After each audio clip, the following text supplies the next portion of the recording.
നേരത്തെ ഇവിടെ ബഹുനിരാകുന്ന പാണക്കാട് സാബിക് അലി ശിഹാബ് തങ്ങൾ ഉദ്ഘാടന ഭാഷണത്തിൽ ഉണർത്തിയതും അത് തന്നെയാണ്. നമ്മുടെ ജീവിതത്തിൽ ആരെങ്കിലും മരിച്ചതിന് ശേഷം 10 പേര് നന്മ പറഞ്ഞാൽ തീർച്ചയായും സ്വർഗം ഉറപ്പായി. അള്ളാഹു തൗഫീഖ് നൽകട്ടെ.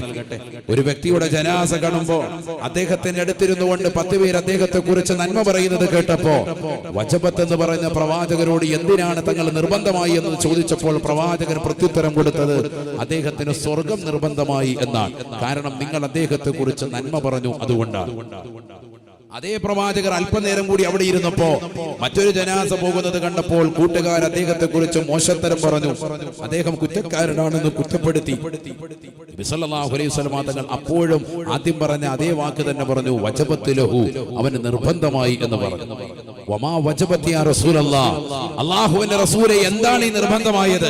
ഫഖാല റസൂലുള്ളാഹി സ്വല്ലല്ലാഹു അലൈഹി വസല്ലം, അല്ലാഹുവിന്റെ റസൂൽ പറഞ്ഞു, ആദ്യത്തെ മനുഷ്യന് വജബത്ത് എന്ന് പറയുന്നത് നിങ്ങൾ അദ്ദേഹത്തെ കുറിച്ച് നന്മ പറഞ്ഞപ്പോൾ അദ്ദേഹത്തിന് സ്വർഗം നിർബന്ധമായി എന്നാണ് ഞാൻ പറഞ്ഞത്.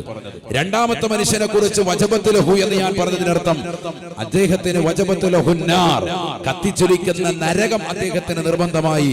കാരണം നിങ്ങളിൽ ഭൂരിഭാഗം ആളുകളും അദ്ദേഹത്തെ കുറിച്ച് മോശത്തരമാണ് പറഞ്ഞത്, അദ്ദേഹം നല്ല മനുഷ്യനല്ല എന്നാണ് പറഞ്ഞത്. അതുകൊണ്ട് അദ്ദേഹത്തിന് നരകം നിർബന്ധമായി എന്ന് നബിയുനാ റസൂലുള്ളാഹി സ്വല്ലല്ലാഹു അലൈഹി വസല്ലം.